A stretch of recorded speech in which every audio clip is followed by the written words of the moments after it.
7 wars. Wars that were unsolvable, wars that couldn't be negotiated or done. The U.S. has done 7 of them. The one that I thought would be easiest would be because of my relationship with President Putin, but he's let me down. He's really let me down. It was going to be Russia and Ukraine, but we'll see how that turns out. But that turned out to be, I thought it might be among the easiest of the group. But we had settled just about every conflict, and as you know, we're working very hard on Israel and Gaza. All that's happening over there. Complex, but it's going to get done. It'll all get done right. And likewise, Russia and Ukraine will get done. But you never know in war. You know, war is a different thing.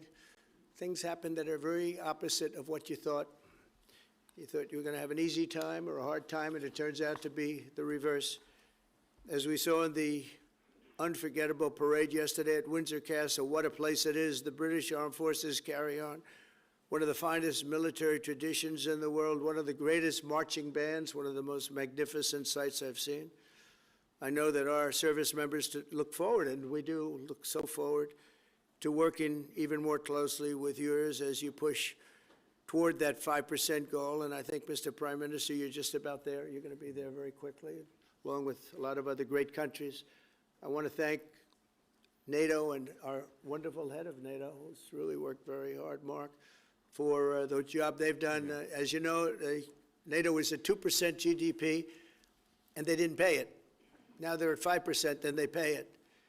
And we appreciate that. And we're sending a lot of weapons to NATO. NATO is paying for those weapons in full.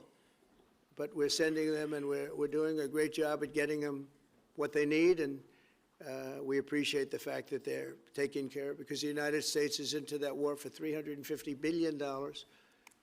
And just really very sad. It just got out of control. They didn't know what they were doing. But over the generations, British and American warriors have shed their blood side by side in defense of liberty and freedom. And that's why it's so imperative that the United States and the United Kingdom stand together for these fundamental rights and values of the English-speaking world. And we've always stood together, and we will continue to. Just last week, a great American, Charlie Kirk, was heinously assassinated for speaking his mind. He was a great young man, incredible future. Some people said he might be president someday. I told him, I said, Charlie, I think you have a good shot someday at being president. And he just wanted to take care of youth. He loved youth. I've never seen anybody relate to youth like Charlie, and they related to him, and they're devastated. But I appreciate the many British citizens who have offered their condolences. And again, Charlie was a great person. We'll be going out to a service on Sunday. I'll be leaving with some of the people in this room just to celebrate Charlie and all that he's done. So incredible. Never seen anything like it. But I hope that together our nations can lead a movement to defend the glorious traditions of freedom on both sides of the Atlantic. There could be no greater tribute to the immortal bonds of affection and loyalty that unite the British and the American people for all of time. We have a relationship like no other. It will always be that way. We will always be united. We'll always be together. And I just want to thank you, Mr. Prime Minister, for the great job I think you're doing. Thank you very much. Thank you. Thank you.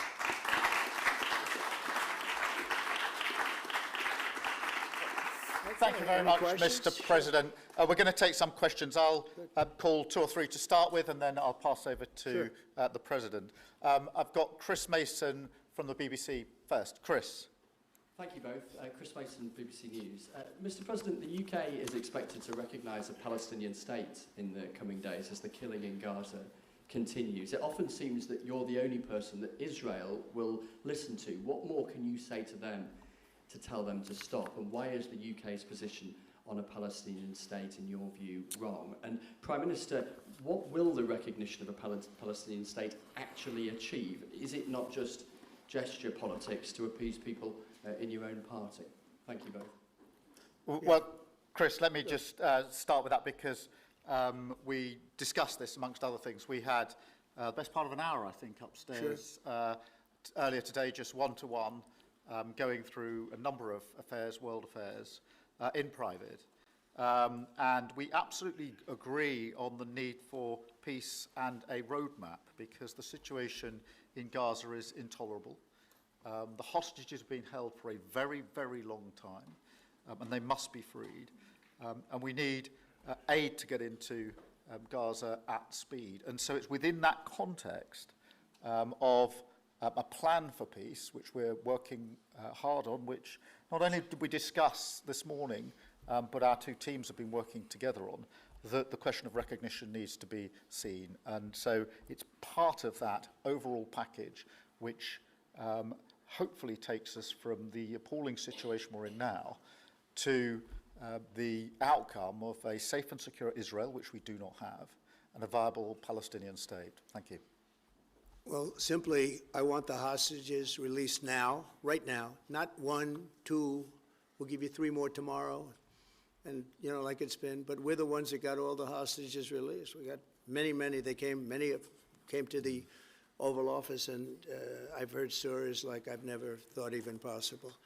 There was no humanity, no anything. I said to them, I said, was there any warmth shown during this stay? Like they offered you a little extra meal, they gave you a little smile, and they said, don't worry, you'll be okay. And every one of them said, not even a little bit. Amazing, you know, to think that during this stay, long stay in some cases. We had a man the other day, 451 days he was there. I always ask that question. And was there any warmth shown? Just a little word of, you know, encouragement. And the answer is every time, absolutely not. I'm shocked to hear it, because in the worst cases, there's always somebody that comes through. We have to remember October 7th, one of the worst, most violent days in the history of the world, not just there, the history of the world. And I got to see the tapes, and I wish I didn't see them, actually, but I got to see them.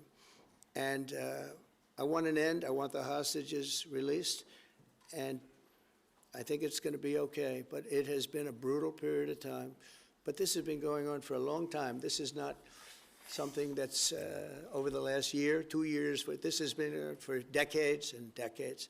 But we want it to end. We have to have the hostages back immediately. That's what the people of Israel want. They want them back, and we want the fighting to stop, and it's going to stop. But a lot of bad things. You know, Hamas said that they're going to put the hostages up as bait. They're going to put the hostages in front of any attack. And that's pretty brutal. We haven't heard that one in a long time. So we have to remember that. So I have a disagreement with the Prime Minister on that score. Okay? One of our few disagreements, actually. Great. Can I take Jack from The Sun? Jack. Thank you both. Jack Elson from The Sun. Mr. President, in the 9 months you've been in office, you've been incredibly successful in all but eliminating crossings on your southern border. Yeah. Meanwhile, illegal migration is at record levels in Britain. The Prime Minister is trying to tackle that. What advice would you give to the man standing next to you on trying to stop illegal migration in Britain? And Prime Minister, if I can just ask, the President is all about drill, baby, drill in terms of trying to secure American energy and cut bills for Americans. Meanwhile, you are turning Britain's back on oil and gas in favour of renewable energies, such as wind turbines. Why do you think that you are right and he is wrong? So we had millions of people flowing in, totally unchecked, totally unvetted from the Biden administration. 25 million, in my opinion, that would be about 25 million. They came from prisons, they came from mental institutions, they were gang members, they were drug dealers. They came from the Congo. They came from all parts of South America. They came from everywhere. Think of it, prisoners from the Congo being released into the United States, prisons opened up in Venezuela and many other countries pouring into the United States. And I couldn't believe it. One of the reasons I decided to run. I decided to run because I don't want to be controversial. But you see what's happened, and you see all the information that's come out. We won in 2020 big, and I said, let's run, we got to run, because I saw what was happening. And the worst thing that I saw was all of these people. You know, we've already solved inflation. We've solved prices. Oil is way down. Energy is way down in the United States. But what I saw happening with millions of people pouring into our country, I couldn't stand to watch it. And we've done a great job. Nobody, if you've seen the last, I appreciate your question, by the way, nobody, absolutely zero, and I'm not even sure that's possible, but It's a very liberal group that come out with those statistics. The last 3 months, we had zero. From millions of people a year ago, we had 0 people enter our country illegally. And we do have people coming in legally through a legal process and testing and lots of other things. I think it's very important, and we speak about it. And I think your situation is very similar. You know, you have people coming in, and I told the Prime Minister I would stop it, and it doesn't matter if you call out the military, it doesn't matter what means you use, but it's going to destroys countries from within. And we're actually now removing a lot of the people that came into our country. It's a very hard chore. We were given a very, very bad hand. Millions of people came in from prisons and mental institutions. We have to remove them. And we are removing them. We have no choice, and I feel very strongly about it. Thank you very much. Jack, let me just deal with the question of returns, because this is obviously an issue we're taking incredibly seriously. We've struck a number of deals both on cooperation with other countries, because this is a problem right across Europe, to tackle the problem of actually breaking up the gangs that are running this trade. We have had a record number of returns, over 35,000 now since we came into office. That's the highest number for the best part of 10 years. We struck the returns arrangement with France, and notwithstanding the challenges to that scheme, which you've seen in the last few days, a flight went off at 6:15 this morning, successfully returning someone under that scheme. So that is an important step forward. Obviously, there's no silver bullet here. There's a range of things that need to be done. But given the challenges of returning people, it is important that we're able to prove it can be done. It was done. It was done early this morning. So I can confirm that that flight went. It went successfully. And I'm pleased about that. Now we need to ramp that up at scale, which was always envisaged under the scheme. But it's very important that we have been able to prove that the proof of concept, if you like, that this can be done, and will continue in that way. On the question of energy, firstly, let me be really clear that I am absolutely determined to ensure that the price and cost of energy comes down, so that bills come down both for individuals, for families, with their household bills, but also for business, because this is so important. The mix will include oil and gas for many years to come from the North Sea. We've been clear about that for some time, but we also need to mix that with renewables, and it's the mix that's really important. And the approach I've taken on this is the same approach that I take to many other things, a pragmatic approach. Thank you, Jack. I would like to say that we inherited the worst inflation in the history of our country. We had inflation, the likes of which we've really never seen. They say 48 years, and I'll accept that, but I really don't. We had the worst inflation in the history of our country. And we had a expression that I used a lot, drill, baby, drill. And as you know, we brought fuel way down, the prices way down. And we don't do wind, because wind is a disaster. It's a very expensive joke, frankly. And we got our energy prices way down. That brought the inflation way down, and now we have very little inflation, and we have a very, very strong economy. So that was very important. Drill, baby, drill.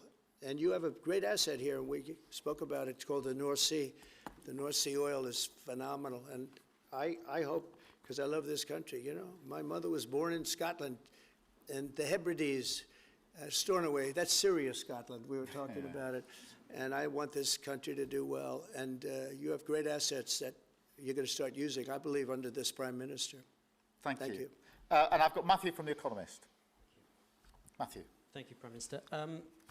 Mr. President, you say that President Putin has let you down. Have negotiations run out of road, and what are your next steps to compel an end to this war? Well, he has let me down. I mean, he's killing many people, and he's losing more people than he's killing. Yeah.